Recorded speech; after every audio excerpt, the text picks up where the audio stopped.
आप सभी को प्रभु यीशु मसीह के मधुर और मीठे नाम में जय मसीह की। आप सबका स्वागत करते हैं हमारे YouTube चैनल पर। आज हम जिस दृष्टांत को देखेंगे उसका शीर्षक है एक बीज बोने वाले का दृष्टांत। इस दृष्टांत में आगे बढ़ने से पहले मेरे प्यारे भाई और बहनों, यदि आपने हमारे चैनल को सब्सक्राइब नहीं किया है तो सब्सक्राइब कर लें और बेल आइकॉन को दबाना ना भूलें ताकि हमारे वीडियो की नोटिफिकेशन आपको कंटिन्यू मिलती रहे। एक दिन यीशु झील के किनारे के निकट था। वह लोगों की एक बड़ी भीड़ को शिक्षा दे रहा था।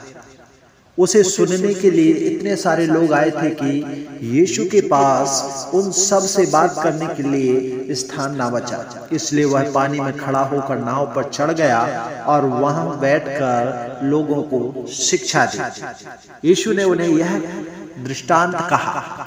एक किसान बीज बोने के लिए बाहर निकला। जब वह हाथों से बीजों को बिखेर रहा था तो कुछ बीज मार्ग पर गिरे, परंतु पक्षियों ने आकर उन सब बीजों को खा लिया। दूसरा बीज पथरीली भूमि पर गिरा। बहुत कम मिट्टी थी। पथरीली भूमि पर गिरे बीज बहुत जल्दी अंकुरित हुए, परंतु उनकी जो जड़ें थी भूमि में गहराई में जाने में सक्षम नहीं थी। जब सूर्य निकला और गर्मी हुई तो वे पौधे मुरझा गए और मर गए। तो भी तीसरी बीज जो है झाड़ियों के बीच में गिरी। उन बीजों ने बढ़ना आरंभ किया, परंतु हम और आप जानते हैं कि कांटों ने उनको दबा दिया। इसलिए कांटेदार भूमि पर गिरे बीज में से निकले पौधों में से कोई भी अनाज उत्पन्न नहीं कर पाए। दूसरा बीज अच्छी भूमि पर गिरा। मेरे प्यारे भाई और बहन, देखिए, पहला बीज जो था मार्ग में गिरा, दूसरा बीज पथरीली भूमि पर गिरा और तीसरा बीज जो था झाड़ियों के बीच में, और चौथा बीज जो है अच्छी भूमि पर गिरा। वे बीज बड़े, जितने बीज बोए गए थे उनमें से 30, 60 यहां तक कि 100 गुना अनाज बीजों में से उत्पन्न हुआ। जो कोई भी परमेश्वर के पीछे चलना चाहता है वह उस बात पर ध्यान दे जो मैं आज इस दृष्टांत के माध्यम से बता रहा हूं। मेरे प्यारे भाई और बहन, इस कहानी ने चेलों को उलझन में डाल दिया। इसलिए यीशु मसीह ने इस कहानी की, इस दृष्टांत की व्याख्या अर्थात समझाते हुए कहा, वह बीज परमेश्वर का वचन है। वह मार्ग एक ऐसा व्यक्ति है जो परमेश्वर के वचन को सुनता है परंतु उसे समझता नहीं है। तब शैतान उसके पास से वचन को चुरा ले जाता है, अर्थात शैतान उसे वचन को समझने से दूर रखता है। वह पथरीली भूमि ऐसा व्यक्ति है जो परमेश्वर के वचन को सुनता है और आनंद के साथ उसे एक्सेप्ट कर लेता है, परंतु जब मुश्किल समय उसके जीवन में, उसके घर में आता है या जब अन्य लोग उसे सताते हैं तो वह परमेश्वर से दूर हो जाता है, अर्थात वह परमेश्वर पर भरोसा करना बंद कर देता है।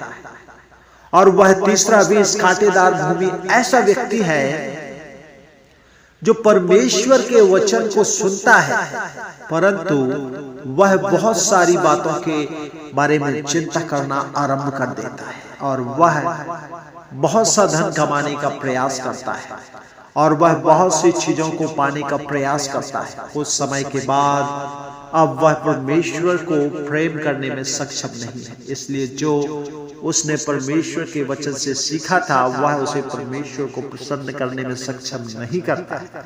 वह गेहूं की डंठलों के समान है जो कोई अनाज उत्पन्न नहीं कर सकता। मेरे प्यारे भाई और बहन, परंतु अच्छी भूमि वह व्यक्ति है जो परमेश्वर के वचन को सुनता है, उस पर बिलीव करता है, विश्वास करता है और फल उत्पन्न करता है।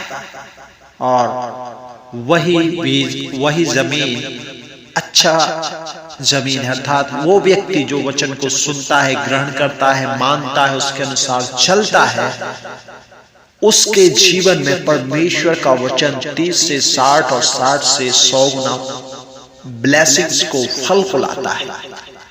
और प्रभु यीशु मसीह कहते हैं कि तुम फल लाओ, इसी बात से तुम जाने जाओगे कि तुम मेरे प्रिय चेले हो, तुम मेरे चेले हो। वचन कहता है कि कुल्हाड़ा पेड़ जड़ पर रखा हुआ है, और जो पेड़, जो व्यक्ति अच्छा फल नहीं लाता उसे काटा जाएगा।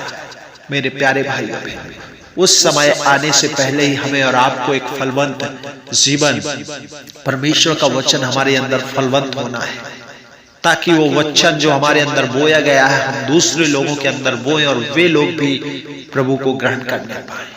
प्रभु आप सबको इस दृष्टांत के द्वारा बहुत बहुत आशीष दे।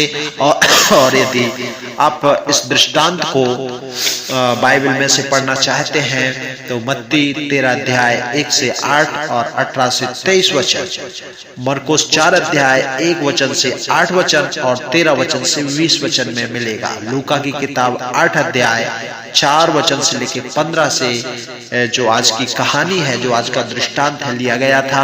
आप इन सब को अपने साथ में बाइबल को खोलकर पढ़ सकते हैं। प्रभु आपको बहुत बहुत आशीष देवे। God bless you.